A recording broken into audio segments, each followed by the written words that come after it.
Olá pessoal, eu me chamo Diego Moraes, sejam muito bem-vindos ao meu canal. E o vídeo de hoje vai falar sobre o epílogo do livro O Saber dos Antigos, de Giovanni Reale. Bem, antes de tudo gostaria que você curtisse o vídeo, comentasse, compartilhasse, para que a gente possa engajar o canal cada vez mais e assim trazer conteúdo relevante para mais pessoas. Só para dar um esclarecimento, o vídeo anterior ele tratou do 10º capítulo e último capítulo do livro Saberes Antigos.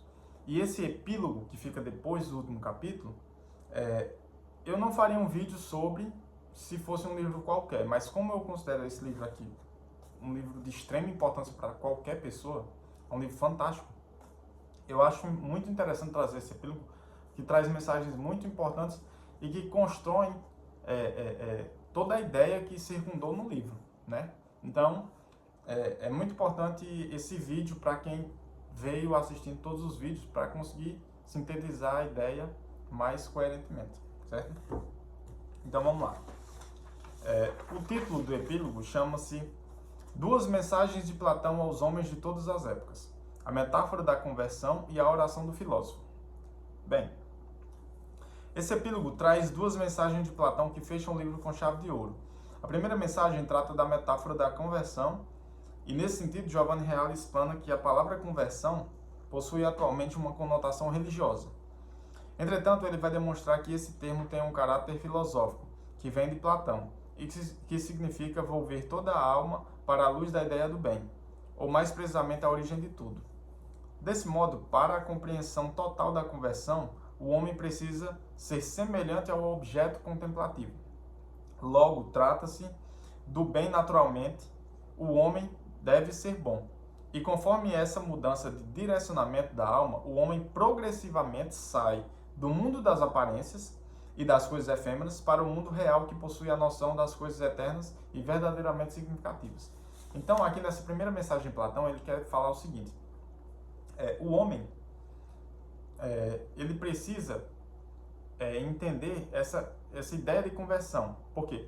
No mundo moderno, a gente entende que conversão está muito atrelado à questão religiosa, né? Eu vou me converter à religião tal, etc. Mas a conversão, ela deriva de um conceito filosófico de Platão. E conversão, ele está dizendo volver toda a sua alma, ou seja, direcionar toda a sua alma para aquilo que é mais importante. E nesse sentido, ele fala sobre o bem. O bem que pode ser identificado racionalmente por nós. E o bem é o que dá origem a tudo. Nesse sentido, ele também fala o seguinte: quanto mais a gente quer compreender esse bem, a gente só poderá fazê-lo através das nossas ações de bondade, ou seja, a gente se transformando em pessoas boas. Então, quanto mais a gente pratica o bem, mais a gente entende esse bem supremo que origina todas as coisas. Então, essa é a primeira mensagem de Platão, que mostra que o homem ele precisa sair do mundo das aparências e precisa sair disso para que ele possa se elevar cada vez mais, para que ele possa identificar esse bem. Então, como é que ele sai do mundo das aparências? Sendo bom tanto para as pessoas que o cercam, para a sociedade em geral, como para si mesmo. Então, quanto mais o homem é bom, quanto mais ele pratica essas ações, mais ele consegue se elevar e entender mais sobre esse bem supremo, certo?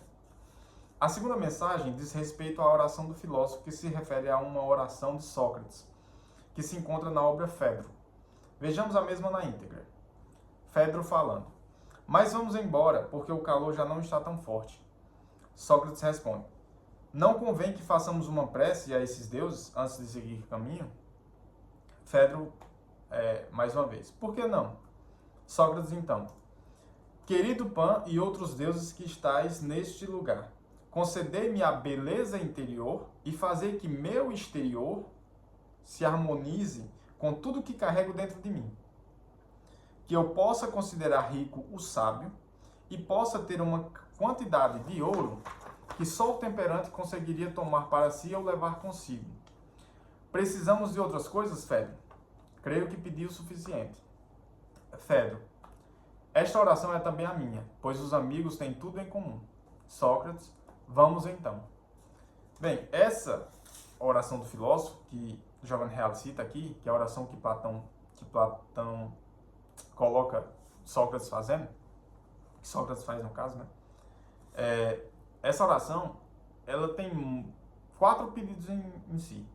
E esses 4 pedidos atendem para 4 demandas específicas e que a gente vai entender ao ler mais um pouco. Então vamos usar o texto para que a gente possa falar um pouco sobre esses 4 pedidos, destrinchar o que é que ele tá pedindo nessa oração, certo? Sobre essa oração de Sócrates, Giovanni Reale analisa cada um dos 4 pedidos feitos. No primeiro pedido, sobre a beleza interior, Reale demonstra que, além de ser um pedido racionalmente profundo, também possui uma característica até mesmo revolucionária para sua época, onde se tinha uma grande fixação de idolatria para com a beleza exterior. Aqui, Sócrates, ele pede mais beleza interior, certo? E nesse sentido, você pode pensar assim, legal, é interessante ser bonito por dentro. Só que na época de Sócrates, na época clássica, a ideia de beleza exterior era algo muito idolatrado, algo muito almejado pelos homens. E os homens buscavam muito essa beleza exterior, buscavam ser muito belos esteticamente. E Sócrates não era visto como uma pessoa muito bonita, ele era feio. Mas ele não pedia beleza exterior. E aí é que está essa ideia meio que revolucionária da época, de pedir beleza interior. Ou seja, ele queria ser bonito por dentro. Ele queria que a sua alma fosse bela. E isso é bem, digamos assim, contraditório às ideias daquela época, certo? No segundo pedido, temos a ideia de harmonia do exterior para com o interior. Ou seja, submeter todas as coisas exteriores, como bens materiais, em conformidade com o espírito, para que o ter não se sobreponha ao ser, resultando assim uma sintonia hierárquica entre o interior e o exterior. Esse segundo pedido é muito interessante, porque ele pede que as coisas exteriores estejam em conformidade, em consonância com as coisas interiores. E que as exteriores, bens materiais, as coisas do mundo material, não estejam, não se sobreponham ao seu interior. Não. Ou seja, a ideia básica aqui é que ele quer que o ser tenha mais valia do que o ter. Então, é mais importante você ser alguém de alma boa, de alma bonita, valorosa, do que ter coisas valorosas. Porque o ter, ele tem que estar hierarquicamente submetido ao ser. Então, é basicamente isso que Sócrates está pedindo no segundo pedido dele. No terceiro pedido, vemos que Sócrates pede para que ele considere rico o sábio. E aqui se tem a noção de importância que Sócrates dá à sabedoria e é através dela que se alcança o resto da vida em plenitude, em total compatibilidade com a máxima de Ludwig Wittgenstein, que diz o seguinte: eu sou aquilo que sei, e quanto mais eu sei, mais eu sou. Então aqui nesse terceiro pedido, ele está pedindo sabedoria e ele está querendo que ele está pedindo que ele considere rico o sábio, ou seja, não rico as pessoas que são detentoras dos bens materiais em si, mas rico a pessoa que é detentora da sabedoria. Então ele quer que essa pessoa ele considere como rica, certo? E a ideia, a frase que eu trago aqui de Wittgenstein, Ludwig Wittgenstein, é o seguinte: ele fala, eu sou aquilo que sei, certo? E então, quanto mais eu sei, mais eu sou. Ou seja, é a ideia de quando você não entende as coisas mais profundas da realidade, quando você não compreende, você não sabe, menos você é. Menos você é como ser, como pessoa dotada de liberdade, de fazer as coisas devido à sua razão, admite que são melhores ou piores, certo? Então, quando você mais sabe, mais você é. Por quê? Porque até para fazer as coisas erradas, nesse sentido, se você tem um conhecimento, então você é mais dotada de liberdade do que você está fazendo, certo? Não sei se ficou claro. Mas a ideia é de que quanto você mais sabe das coisas, mais você tem a liberdade para escolher coisas melhores e piores. E quando você não sabe, você é influenciado pelas paixões, pelos prazeres momentâneos da vida. No quarto e último pedido, Giovanni Reale alerta que é preciso um cuidado maior em sua interpretação, pois por muito tempo foi atribuída uma equivocada percepção dessa passagem, devido a seu alto grau metafórico. Então, se faz no quarto pedido o anseio da posse de uma quantidade de ouro em que só o temperante pudesse tomar ou levar embora consigo. Sobre isso, vários intérpretes consideraram que Sócrates realmente se referia a ouro literal. Porém, o ouro que Sócrates descreve é o símbolo da sabedoria que se vislumbra, uma referência direta com o terceiro pedido. Para além disso, cabe aqui a dúvida de pedir sabedoria em proporção quantitativa, pois, logicamente, atribuindo-se valor máximo à sabedoria, tendemos a querê-la em sua forma máxima ou sua totalidade. Não obstante, Sócrates busca enfatizar a ideia de que Deus é o único conhecedor de toda a sabedoria e assim nós devemos ter em mente a busca do máximo de sabedoria possível, o máximo de sabedoria humana alcançável. Isso posto, o temperante é o único capaz de entender os seus próprios limites de condição humana e restrita para com a insuperável compreensão de tudo saber. Bem, esse quarto pedido ele é mais longo, né? Mas ele está falando o seguinte, o quarto pedido, ele pede o seguinte, só para a gente pegar ponto por ponto. Vamos lá. Ele quer que ele possa ter uma quantidade de ouro que só o temperante conseguiria tomar para si ou levar consigo. E aqui, durante muito tempo, muitos intérpretes entenderam que o ouro que Sócrates estava se referindo era ouro literal. Eram bens materiais do mundo material em si. Mas, se você pegar o terceiro pedido, vai falar o seguinte: eu quero considerar rico o sábio. Então, se o sábio é rico, então ele tem uma quantidade exuberante, enorme, de sabedoria. O sábio, ele é detentor da sabedoria. Então, a riqueza que Sócrates está se referindo, o ouro, é a sabedoria. Então, ele quer a sabedoria, mas ele quer a sabedoria que só o temperante poderia levar consigo. E qual é a ideia do temperante aqui? O temperante é aquele que entende os seus limites. É aquela pessoa que entende que é necessário equilibrar as coisas que a gente quer com as coisas que a gente consegue deter, certo? Ou seja, é um equilíbrio. É a pessoa que sabe que não pode dar o passo maior do que a perna, entende? Que entende o equilíbrio de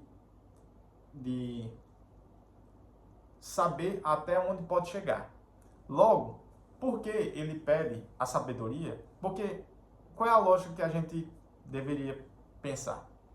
Todo mundo que vai pedir alguma coisa, pede força total, absoluta. Eu quero dinheiro muito, quero muita sabedoria, quero muita, né? Mas, por que ele não pede a sabedoria absoluta? Porque Sócrates entende que a sabedoria absoluta, ela está em poder apenas de Deus. Deus é que é o detentor de toda a sabedoria possível existente. Mas a sabedoria que está designada, que é propícia aos homens, a sabedoria que os homens podem alcançar, é a sabedoria máxima. Logo, Sócrates está pedindo aqui que ele possa levar consigo, que a sabedoria que ele possa ter é a que o temperante poderia levar consigo. Ou seja, é um tipo de sabedoria que chega ao máximo da condição humana. Mas ele não quer uma sabedoria absoluta, porque ele não quer se pôr no lugar de Deus, certo? Então ele quer entender que os limites humanos são aqui. Então ele quer o máximo de sabedoria possível que os limites humanos conseguem. E ele não quer essa sabedoria máxima que só Deus pode possuir. Ou seja, ele não quer tirar as coisas de ordem. Ele não quer se passar como um Deus e se colocar como detentor de toda a sabedoria que existe, certo? Giovanni Reale finaliza o livro com a mensagem de que enquanto o homem moderno se perde no pensamento do Hic e do Nunc, o homem antigo se fortalece na ideia da atemporalidade, de pensar e trabalhar para o sempre, Por isso, o saber dos antigos servem como terapia para os homens de todos os tempos. Bem, aqui, para finalizar esse livro magistral, Giovanni Reale ele coloca o seguinte: o homem ele se perde no pensamento do hic e do nunc. E essa expressão ela quer dizer no aqui e no agora. Ou seja, o homem ele está muito mais preocupado nas coisas mundanas, nas coisas temporais, nas coisas efêmeras, passageiras. E ele não se preocupa no mundo que está para além dessas coisas efêmeras, no mundo que está voltado para as coisas eternas, está voltado para as coisas que têm importância. Então, esse mundo é que é o importante. Por isso que o saber dos antigos, no sentido mais evidente da palavra, o saber dos filósofos clássicos, ele serve como terapia para o homem moderno. Porque o homem moderno ele está imbuído desse mundo que só se preocupa nessas coisas mais mesquinhas e não se preocupa nas coisas mais elevadas de maior importância. Então a gente precisa entender essas duas coisas, compreender, e assim quanto aos poucos que a gente vai compreendendo essas coisas, a gente voltar nossa alma para isso. A ideia da conversão, a ideia de que a gente vai fazer o bem e fazendo o bem, a gente se tornando outras pessoas, a gente consegue compreender mais esse bem supremo. E esse bem supremo vai fazer com que a gente se preocupe com as coisas eternas e deixe as coisas efêmeras de lado. Sobre esse sentido, os antigos têm muito mais a ensinar a nós, que somos modernos e que temos a nossa ideia voltada sempre no hic e no nunc, que é o aqui e agora. Então a gente tem que deixar isso para o bem supremo, para voltar a nossa mente, a nossa visão para as coisas mais importantes da vida. Então basicamente é isso. Esse livro é fantástico, eu poderia ficar falando aqui horas sobre esse livro. Não deixe de ler o livro, que o livro ele é até barato, se você for comparar com outros livros, e ele traz mensagens importantes e esclarecedoras para os nossos tempos, né?